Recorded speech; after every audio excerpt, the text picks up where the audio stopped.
Fala, minha turma! Tudo bem? Tudo beleza? Tudo bacaninha com vocês aí, gente? Tá tudo bem? Estamos chegando com o primeiro vídeo aqui do canal desta quinta-feira. Hoje, dia 4 de maio de 2023. Chegando para a gente trazer notícias de futebol para você. Tem Libertadores da América, tem a final aí da Copa do Nordeste entre Ceará e Sport. Na verdade, Sport e Ceará, porque o jogo foi lá na Ilha do Retiro. Já a gente traz para você os detalhes do título do Ceará. A disputa foi para os pênaltis, né?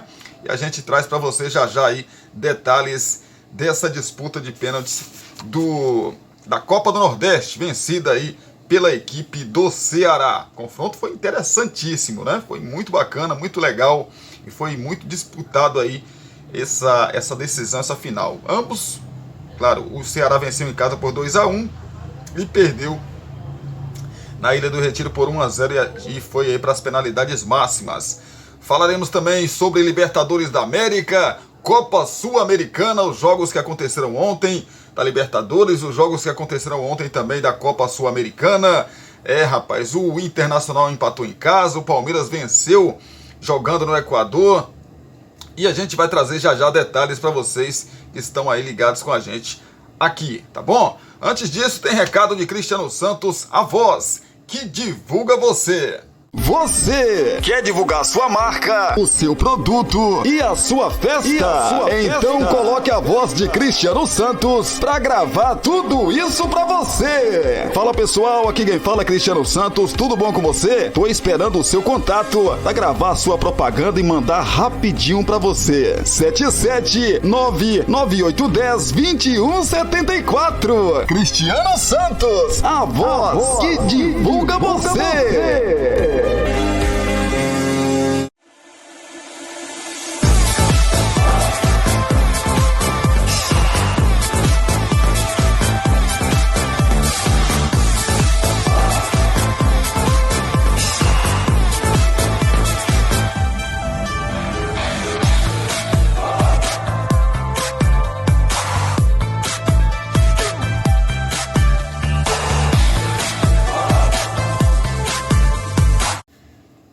Estamos de volta agora em definitivo pra gente falar aí tudo o que aconteceu, né, na noite de ontem.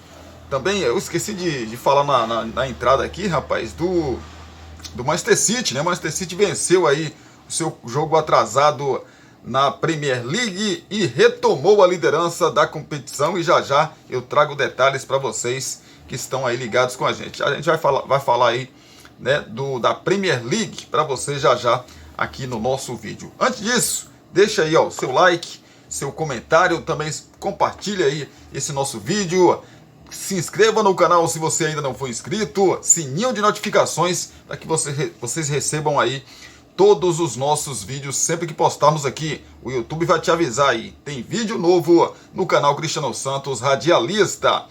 Falar do Cruzeiro, porque o Cruzeiro supera campeões e só perde em início para elenco do Tetra e de 2017. O Cruzeiro começou bem o Brasileiro de 2023, edição em que o clube retorna à elite nacional após 3 anos na Série B. E o início aí com o técnico Pepa é o terceiro melhor das últimas 10 edições disputadas pelo Tetra campeão brasileiro, ficando atrás apenas das campanhas de 2014 e 2017.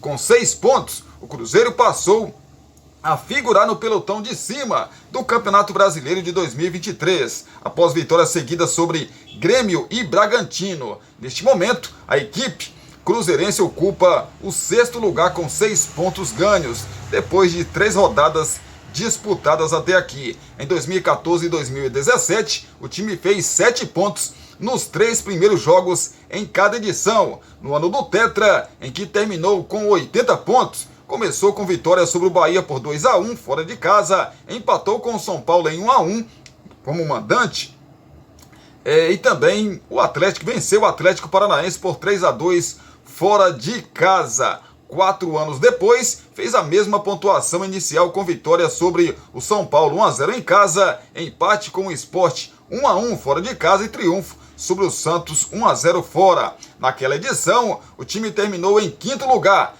estando aí na zona de Libertadores, mas não herdando a vaga, pois venceram o pentacampeonato da Copa do Brasil.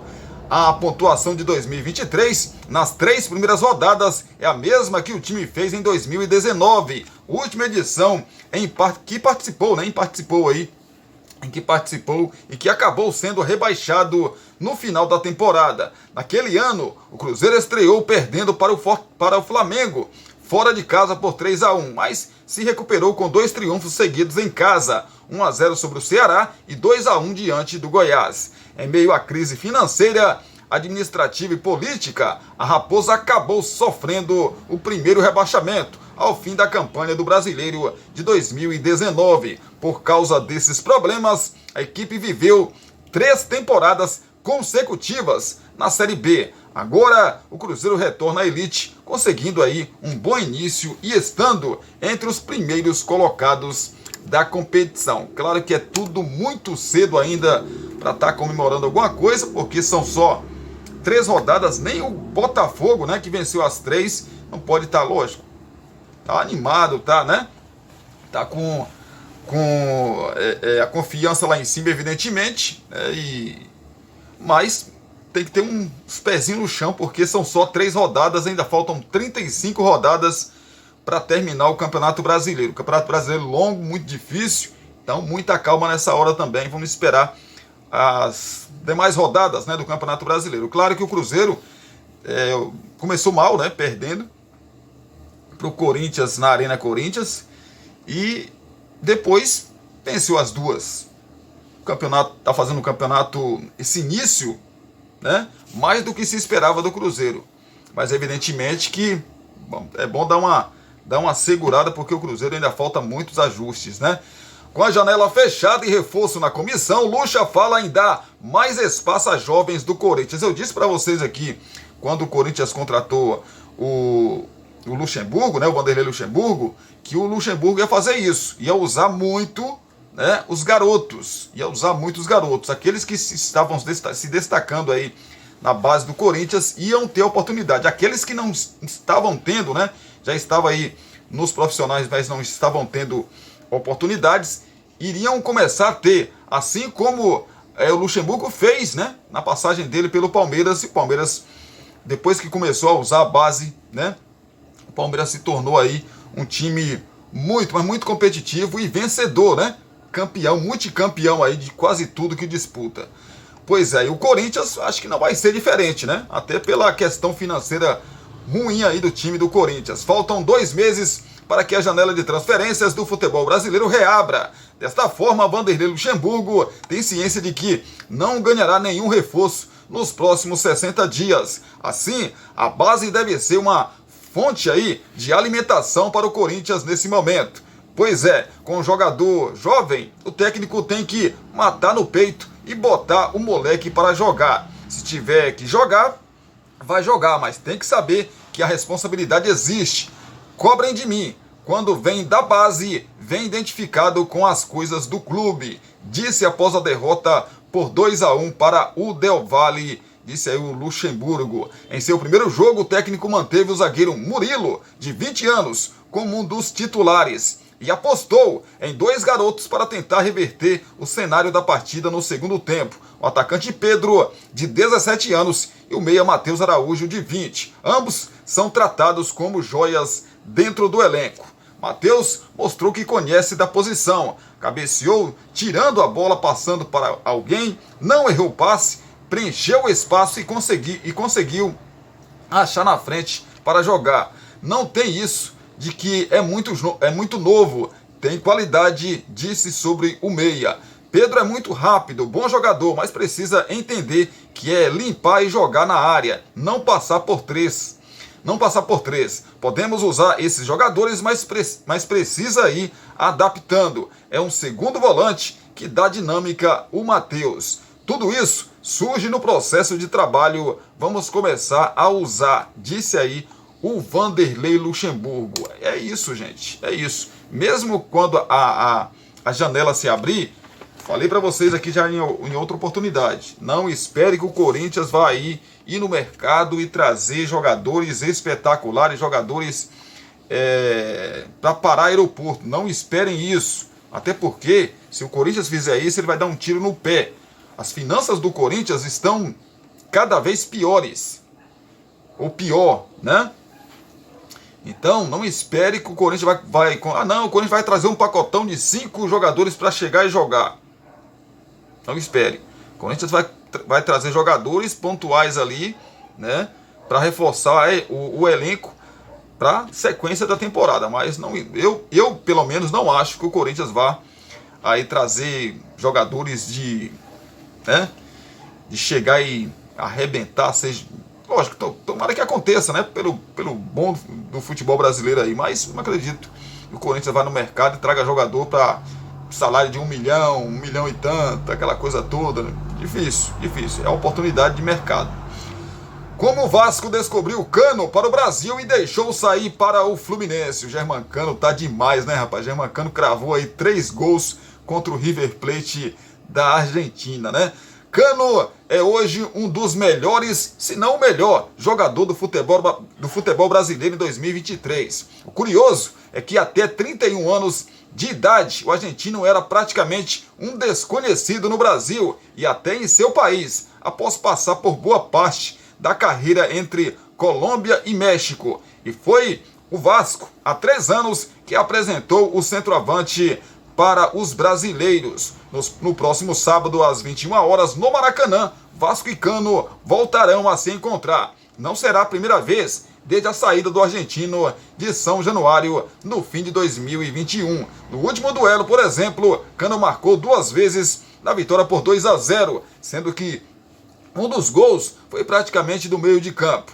E é a história de como o Vasco descobriu o talentoso centroavante e deixou sair para o rival, que o GE conta a seguir. Recepcionado por cerca de 100 vascaínos no Aeroporto Internacional Tom Jobim, Cano desembarcou no Rio de Janeiro em 6 de janeiro de 2020, como uma aposta para se apresentar ao novo clube. A história de sua contratação, no entanto, começa um ano antes. Foi André Mazuco, hoje diretor de futebol do Botafogo, quem descobriu Cano no Independiente de Medellín. Em meados de 2019, ele abriu negociações para contratar o argentino, que fazia sucesso na Colômbia. Através de contatos nossos no mercado sul-americano, fizemos um levantamento de vários atacantes com números expressivos. E um deles foi o Cano, que nos chamou muita atenção. Fizemos um contato inicial, aprofundamos um pouco para saber seu histórico, personalidade e também outras informações fora de campo. Todas foram muito boas, disse Mazuco, dirigente do Vasco entre 2019 e 2020, em entrevista ao GE há 2 anos. Na época, o Vasco não teve sucesso, mais uma vez que Cano ainda tinha contrato com o clube colombiano e vivia uma fase espetacular. Naquele ano, por exemplo, marcou 35 gols em 39 jogos. O Vasco seguiu monitorando o artilheiro e recebeu no final de 2019 a sinalização por parte dos empresários de Cano de que ele gostaria de jogar no futebol brasileiro. O clube abriu negociações, foi 3 vezes a Buenos Aires apresentar o projeto e a torcida, que encheu as redes sociais do centroavante com comentários, fez o resto aí do serviço de convencimento. Em 27 de dezembro daquele ano, Cano assinou por 2 temporadas. Pois é, mas muitos gols e falhas decisivas. Foram 2 temporadas em São Januário. Cano se tornou ídolo do Vasco. Será? Cano, a gente pode dizer que é ídolo do Vasco da Gama? Hoje talvez seja unânime entre os vascaínos que não, mas o argentino, em determinado período, caminhava para isso. Tamanho carinho das arquibancadas. No Vasco, Cano foi o homem certo na hora errada. Marcou 43 gols em 2 temporadas. Levantou literalmente bandeiras do clube. Ergueu a bandeira de escanteio com as cores do arco-íris ao marcar um gol contra o Brusque, no dia em que o Vasco entrou em campo com o uniforme confeccionado em homenagem à causa LGBTQIA+, algo que chegou a incomodar outras lideranças do elenco. a imagem ganhou o mundo. O péssimo momento do Vasco, no entanto, deteriorou a relação. Durante toda a passagem de Cano, o Vasco teve times tecnicamente fracos e o argentino não conseguiu impedir o rebaixamento para a Série B. Mais que isso, não conseguiu levar o clube de volta à elite no ano seguinte, em 2021. Como disse aqui, o Cano foi para o Vasco. Eu acho que o Cano pegou um momento do Vasco muito ruim, né? Sem grana, na Série B do Campeonato Brasileiro, e deu o azar de 2021, o Germancano nas partidas decisivas, né? Que o Germancano assim, é um artilheiro nato, mas não coloque o Germancano para bater pênalti. E aí nos jogos decisivos, que era para o Vasco ganhar e ou entrar no G4 ou ficar ali na porta do G4, sempre que tinha a oportunidade de acontecer isso, né? De entrar no G4, que dava acesso à Série A do Campeonato Brasileiro, o Vasco não conseguia vencer. E na maioria das vezes tinha pênalti para o Vasco e o Cano acabava desperdiçando. Isso acabou deixando aí o torcedor do Vasco muito irritado. E outra coisa, não foi só isso. Tem também, até hoje eu vejo torcedores falando, por que o Vasco não segurou o Cano? O Vasco devia muito dinheiro para o Germancano. E um novo contrato com o Germancano só seria possível, o empresário do Cano só aceitaria e o próprio jogador só aceitaria se o Vasco pelo menos pagasse a metade do que devia para ele. E naquele momento o Vasco não tinha dinheiro para pagar nem menos da metade que isso que devia a ele. Não tinha dinheiro. O Vasco estava raspando o fundo do tacho, né? Literalmente, não tinha dinheiro naquele momento. E devido a isso, o Fluminense, como foi, isso é visão, né? O Fluminense foi esperto nessa questão e inteligente, viu a oportunidade, fez uma proposta para Germancano e hoje ele foi artilheiro do ano passado do Campeonato Brasileiro, acho que, se eu não me engano, foi artilheiro do Campeonato Carioca também, dessa temporada de 2023, e assim, o jogo contra o River Plate ele arrebentou, fez 3 gols, né? E é um jogador importantíssimo nesse novo esquema aí, nesse time, né? Na verdade, do Fernando Diniz, do Fluminense. E o Vasco, evidentemente, fica com aquela, caramba, velho, poderia ter segurado o Germancano por aqui, mas não tinha naquele momento, não tinha como segurar o Germancano. O Germancano até queria continuar no Vasco da Gama porque se identificou muito com o Vasco, mas tudo gira em torno de grana, né, gente? Ninguém vai trabalhar de graça, né? Cá pra nós não dá pra trabalhar de graça. O Germancano acabou saindo do Clube de Regatas Vasco da Gama. Então é isso. Nossa primeira parada, já a gente volta para trazermos aí tudo, né? Primeiro a gente vai falar da Premier League, depois vamos falar da Copa Sul-Americana e também da Libertadores da América. E ainda tem a Copa do Nordeste, a decisão vencida aí pelo Ceará. O Ceará é campeão pela 3ª vez da Copa do Nordeste, é tricampeão da Copa do Nordeste. Já a gente traz detalhes para você. Antes, tem recado de Cristiano Santos, a voz que divulga você. Você quer divulgar sua marca, o seu produto e a sua festa? Então coloque a voz de Cristiano Santos pra gravar tudo isso pra você. Fala pessoal, aqui quem fala é Cristiano Santos, tudo bom com você? Tô esperando o seu contato pra gravar sua propaganda e mandar rapidinho pra você. 77998102174. Cristiano Santos, a voz que divulga você. Estamos de volta agora para trazer a informação, notícia aí da Copa do Nordeste e também falar da Premier League, né? Começando aqui pela Copa do Nordeste, nos pênaltis, Ceará vence o Sport e fatura o tricampeonato da Copa do Nordeste. Vamos então falar aqui da Copa do Nordeste. O primeiro confronto foi vencido aí pelo time do Ceará e o time do Sport venceu o jogo de volta e a decisão foi para os pênaltis. Foi com drama, com sustos, com uma atuação que não foi boa aí nos 90 minutos. Mas o Ceará pode comemorar o seu 3º título da Copa do Nordeste. Após ser derrotado no tempo normal pelo Sport por 1-0, a taça veio nos pênaltis. E graças a um herói, né, rapaz? Ao defender aí as cobranças de Luciano Juba e o Gabriel Santos, o goleiro Richard pôs o Vozão mais uma vez no topo do Nordeste e seu nome na história do clube. A nova lista de campeões aí do Nordeste ficou da seguinte maneira, ó. O Bahia tem 4 títulos, 2001, 2002, 2017 e 2021. O Vitória tem 4 títulos também, 97, 99, 2003 e 2010. O Ceará agora chegou a 3 títulos, 2015, 2020 e nesse ano de 2023. O Sport também tem 3 títulos, 94, 2000 e 2014. Fortaleza tem 2, 2019 e 2022. O Campinense tem 1, 2013. O Santa Cruz tem 1 em 2016. O Sampaio Corrêa tem 1 em 2018. E o América de Natal tem 1 em 98. A maldição dos pênaltis para os mandantes. Essa foi a terceira vez que a Copa do Nordeste foi decidida nos pênaltis. E pela terceira vez, o time mandante acabou como vice. Antes, o Sport havia furado o título dessa forma na primeira edição da competição em 94, vencendo o CRB no Rei Pelé. A segunda vez que a decisão da taça saiu nas penalidades foi em 2021, quando o Bahia superou o Ceará no Castelão. Agora foi a vez do Vozão passar adiante, né, a maldição e faturar o tricampeonato nos pênaltis sobre o Sport em plena Ilha do Retiro. O Richard falou, né, rapaz? Abre aspas, agradeço muito a Deus por esse momento. Os jogadores que desejaram permanecer no clube após o rebaixamento para a Série B merecem demais. Todo mundo trabalhou muito por esse objetivo. A nação estava precisando.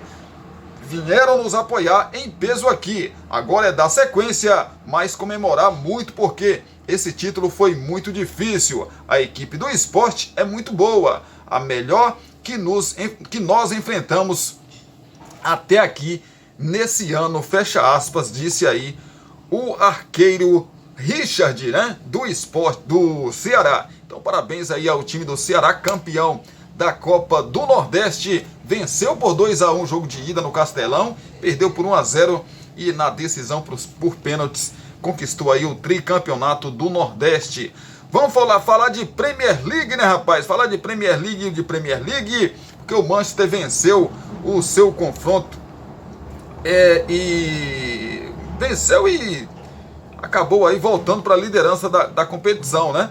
O Arsenal havia vencido o clássico contra o Chelsea e acabou temporariamente, né, ficando, né, na liderança da competição, mas com a vitória do Manchester City ontem, né, o Manchester acabou voltando para a liderança com 79 pontos. Ainda é seguido pelo Arsenal com 79, são os dois aí que brigam pelo título da competição.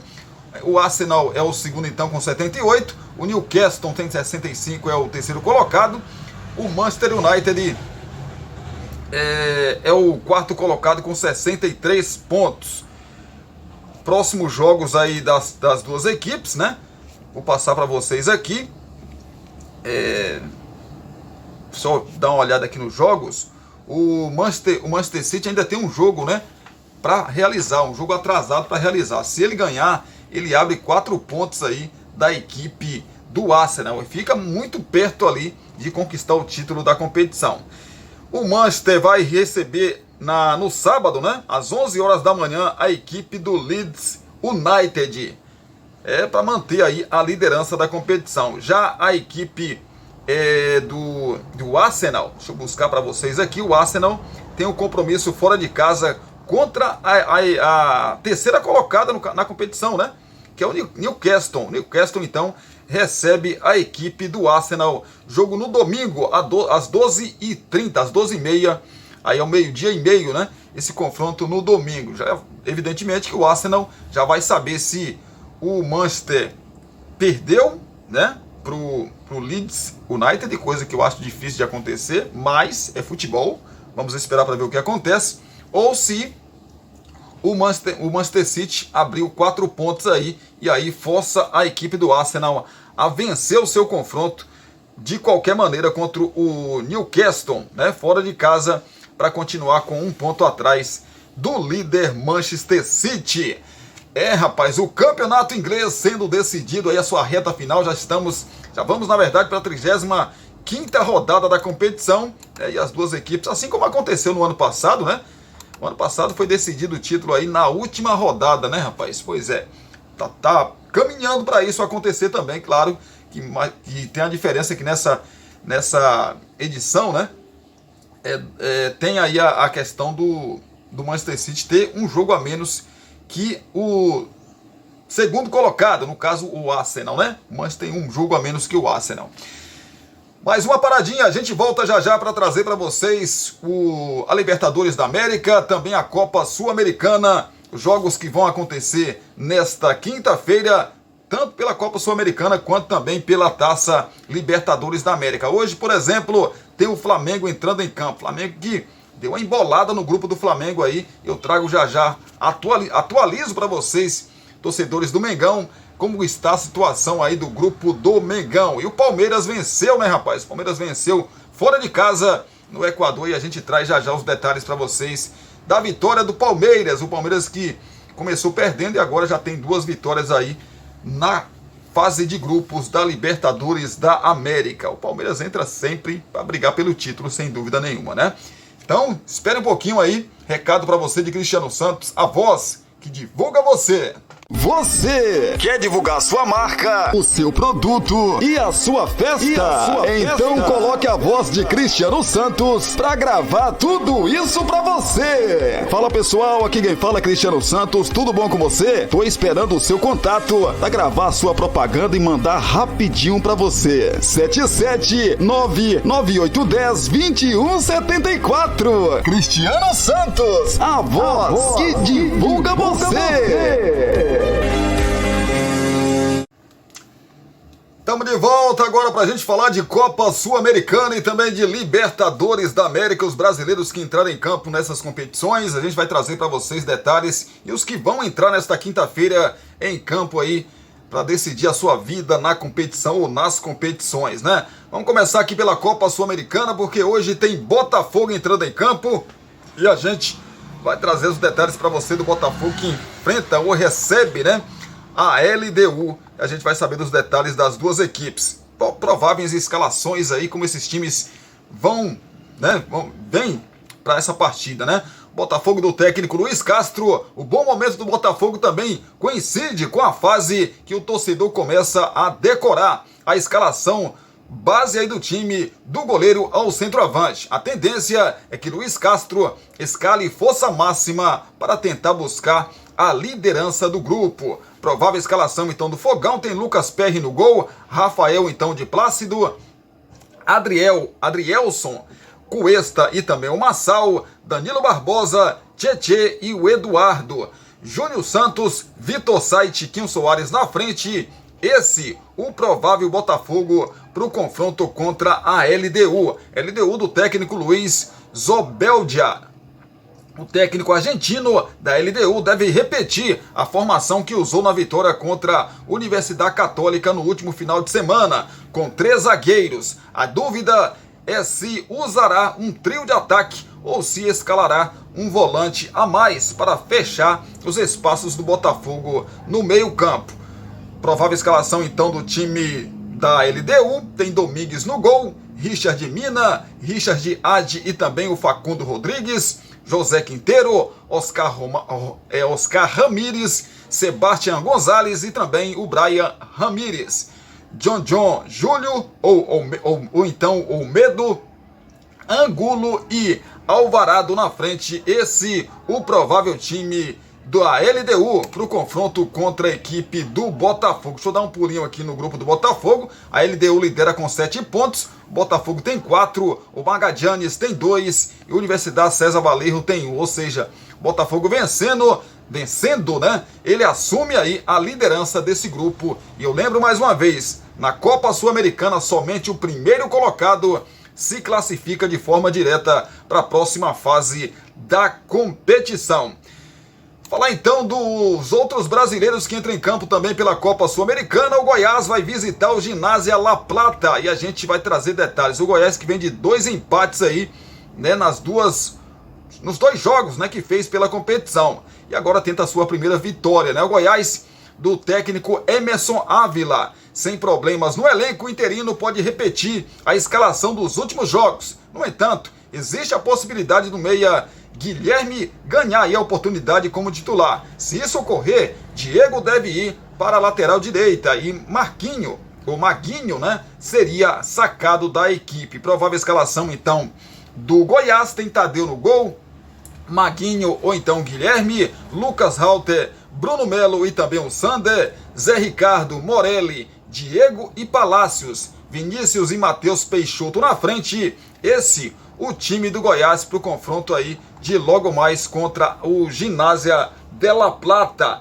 Ginásio de La Plata do técnico Sebastião Romero. O técnico Sebastião Romero tem todos os titulares à disposição. O meia Alain Lescano é a principal arma ofensiva da equipe. Ele já marcou 5 vezes na temporada, sendo 3 no Campeonato Argentino, uma na Copa da Argentina e uma na Sul-Americana. Provável escalação, então, aí do Ginásio tem os seguintes jogadores: Dulcio, Barros, Esqueloto, Palazzo, também o Felipe Sanches e Meluso, Bolívar, Miramon e Alain Lascano, Colazo, o Facundo Colídio e também o Mamini na frente.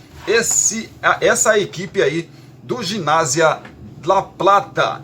Pois é, o adversário do Goiás, rapaz. E como é que tá, Cristiano, a situação do grupo do Goiás? A gente passa para você já assim.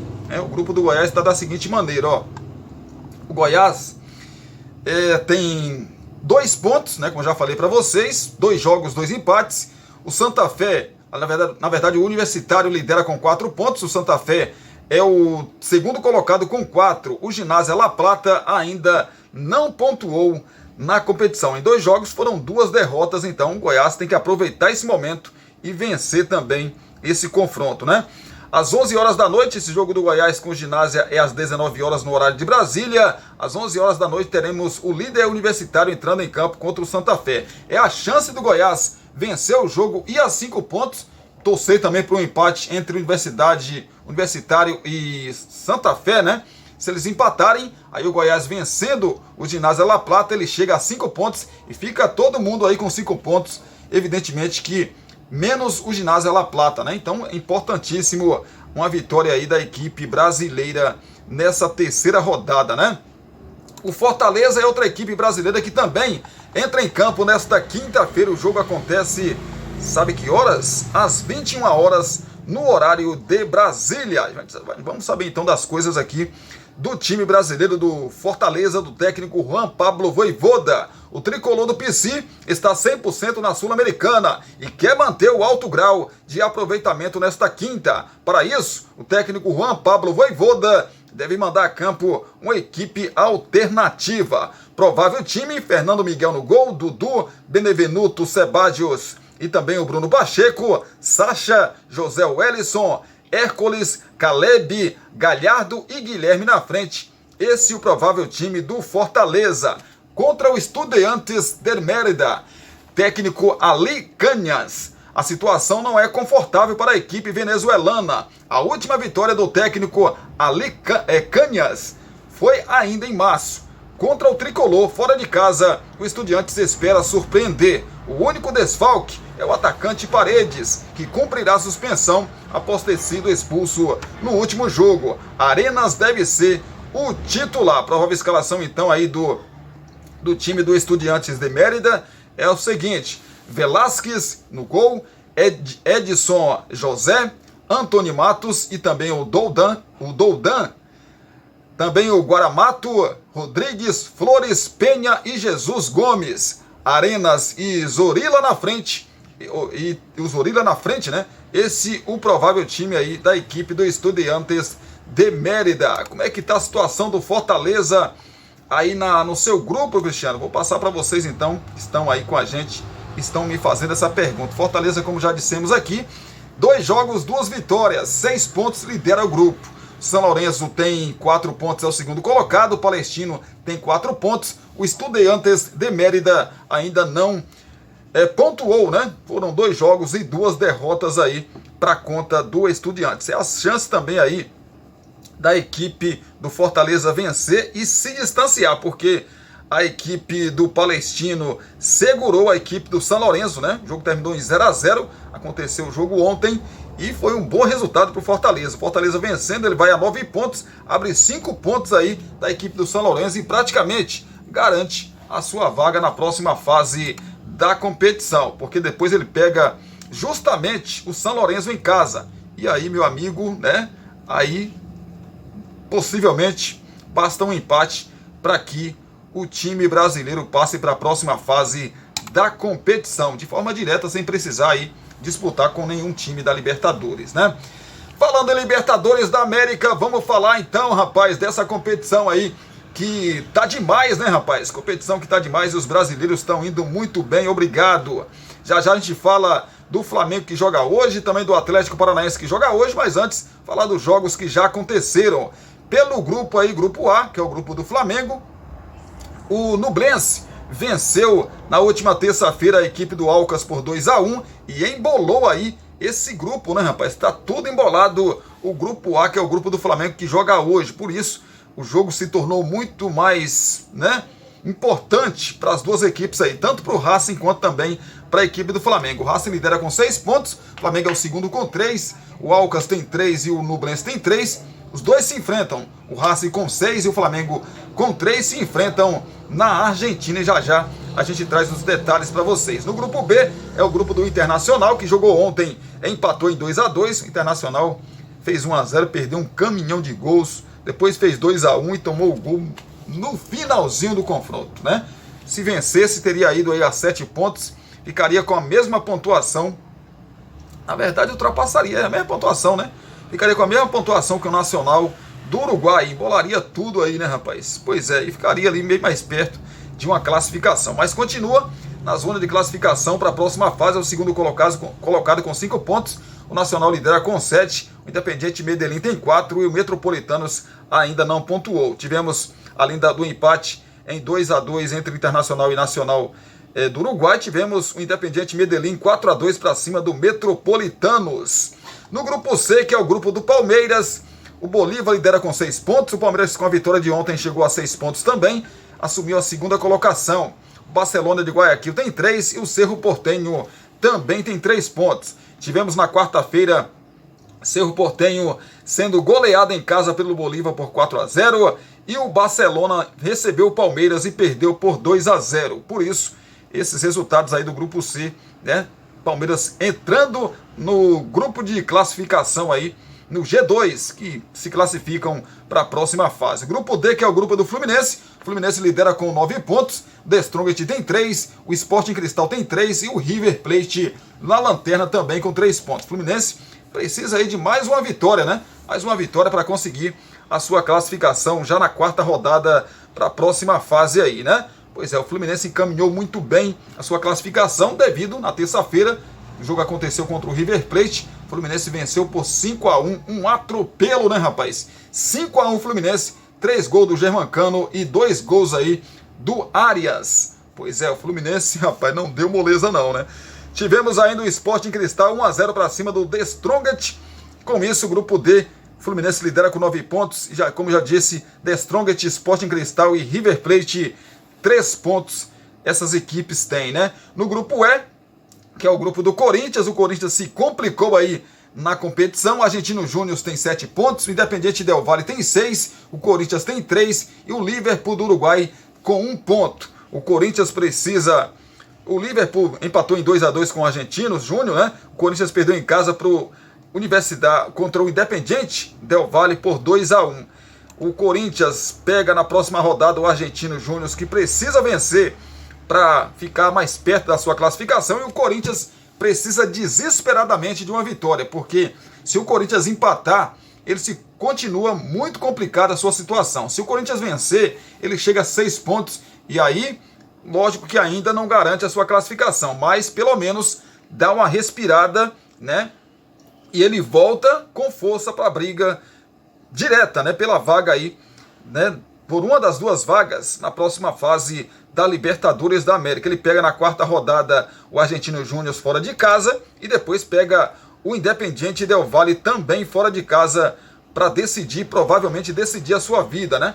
E fecha aí contra a equipe do Liverpool na última rodada, né, rapaz? Desse grupo na sua Neoquímica Arena, pra gente saber. Ninguém sabe se o Corinthians, talvez o Corinthians chegue aí em boas condições, em condições boas para se classificar. Se chegar, é possível que o Corinthians classifique, mas tem que conseguir, o Corinthians tem que pelo menos conseguir 4 pontos, né, nesses 2 jogos fora de casa.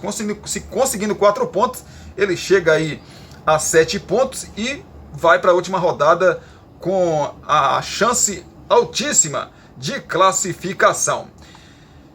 Também tivemos ontem, na quarta-feira, o Colo-Colo, né, rapaz, recebeu a equipe do Boca Juniors. O Boca venceu por 2-0. Com isso, o Boca assumiu esse grupo, o grupo F, com 7 pontos. O Colo-Colo ficou com 4 pontos. O Deportivo Pereira tem 1 e o Monagas também tem 1 ponto aqui nesse grupo F. No grupo G, que é o grupo do Galo, o Atlético Paranaense lidera com 4 pontos, o Alianza Lima tem 4, o Atlético Mineiro com a vitória de ontem tem 3 pontos e o Libertad também tem 3 pontos, ou seja, tá tudo embolado. Só que o Libertad e o Atlético Paranaense se enfrentam nesta quinta-feira às 21 horas e a gente vai falar desse confronto já já.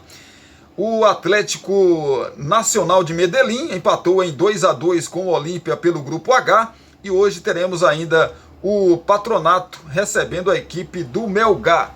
Esse grupo, o Atlético Nacional lidera com 7 pontos, o Olímpia tem 5, o Melgar tem 1 e o Patronato ainda não pontuou. Vamos falar então dos jogos de hoje, começando aqui pelo Libertad contra o Atlético Paranaense. O jogo acontece lá no Paraguai e a gente traz as informações para vocês que estão aí com a gente, as escalações ou prováveis, né, escalações das duas equipes. Começando pelo Atlético Paranaense do Paulo Turra, o comandante rubro-negro faz mudanças nos 3 setores do time.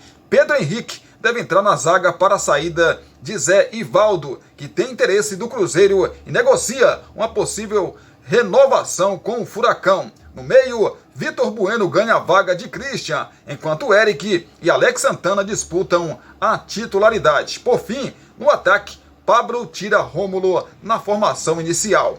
Provável Atlético, então, provável escalação aí do Furacão, tem Bento no gol, Kelvin, e também o Pedro Henrique, Thiago Heleno e Pedrinho, Eric ou então Alex Santana, Fernandinho e Vitor Bueno, Davi Terans, Vitor Roque e o Pablo na frente.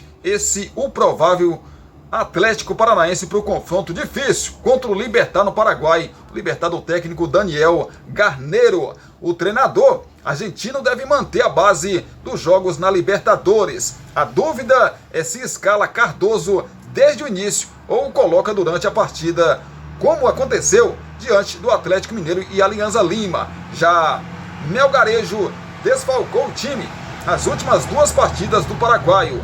E se não se recuperar, a Editores Musculares mantém Enzo Gonzalez no time. Provável escalação então do Libertad do Paraguai, tem Martim Silva no gol, aquele mesmo que jogou no Vasco da Gama, Ivan Pires, Diego Vieira, o Alexander Barbosa e também o Nestor Jimenez, Álvaro Capuzano, Lucas Sanabria, Diego Gomes, Hector Vilauba e também o Enzo Gonçalves, ou então aí o Melgarejo, Alfio Oviedo, Oscar Cardoso na frente. Esse é o provável time do Libertad do Paraguai para o confronto contra o Atlético Paranaense. O Atlético que, se vencer, fica numa situação aí bem confortável no grupo, né? Pois é, o Atlético que tem ainda o outro Atlético, o Mineiro, né? Mas se o Atlético Paranaense vencer, ele dá um salto, ele dá um pulo aí rumo à sua classificação gigantesco. Outro time que joga hoje pela Taça Libertadores da América é o Flamengo. O grupo do Flamengo também está todo embolado, né, rapaz? É o grupo A. O Nublense venceu o Alcas. Com isso, todo mundo tem 3 pontos, exceto o Racing, adversário do Flamengo desta noite, que tem 6 pontos aí em 2 jogos disputados. O terceiro confronto acontece hoje contra a equipe do Flamengo. Na verdade, o terceiro confronto das duas equipes, né? Pois é.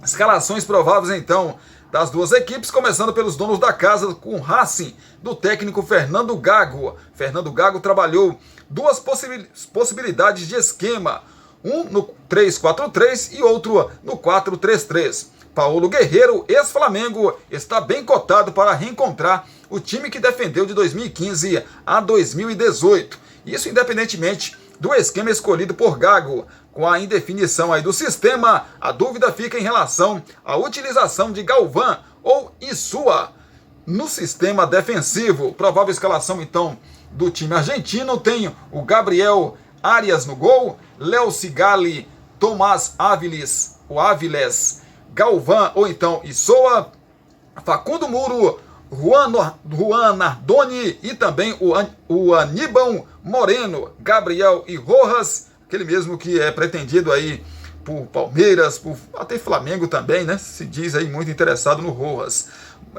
Aliás, é o Gabriel e o Rojas, né? O que eu tô falando é o Matias Rojas, que também está na lista.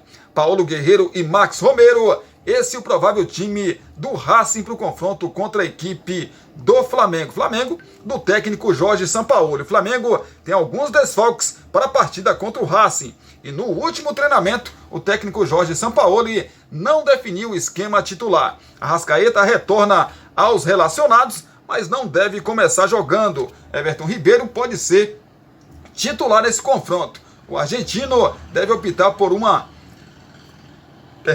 dupla aí de zaga, né? O Fabrício Bruno e também o Léo Pereira. Provável escalação então do Mengão tem Santos no gol, Wesley, o Fabrício Bruno, né? E também o Léo Pereira, Ayrton Lucas, Vidal e também o Thiago Maia, Everton Ribeiro, Everton Cebolinha, então Pulgar, Gabriel na frente e também o Pedro.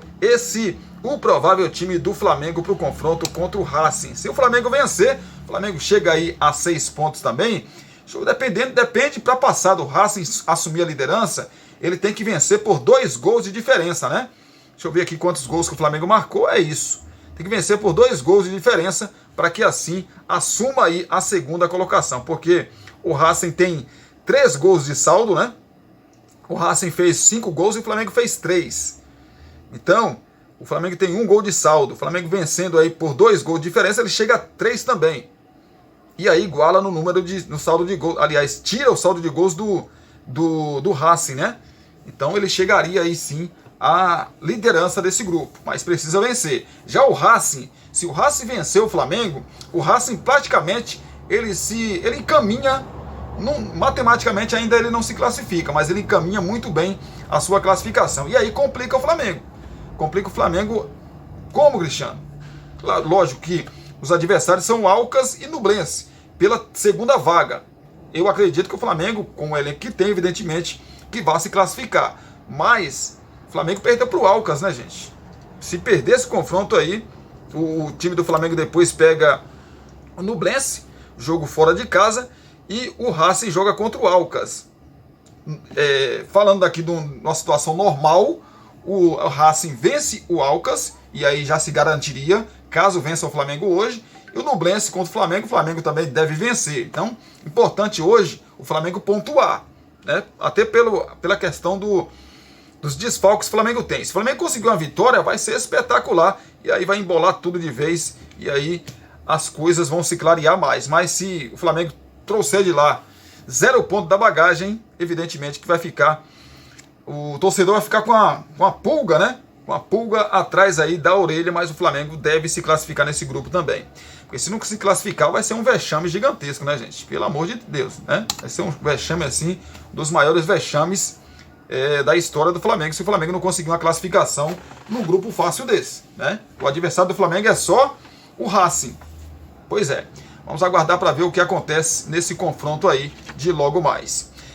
É isso, né, gente? Obrigado pelo carinho, obrigado pela sua companhia. Espero que vocês tenham gostado de mais um vídeo aqui no canal Cristiano Santos Radialista. A gente volta às 18 horas, trazendo aí as notícias de Brumado, da região da Bahia e também de todo o Brasil. Mas as informações aqui do esporte no Brasil e também no mundo, a gente traz para vocês amanhã, a partir do meio-dia, aqui no canal Cristiano Santos Radialista. Beijo no coração, abraço para vocês também. A gente se fala, a gente se vê aqui pelo canal Cristiano Santos Radialista. Valeu, gente!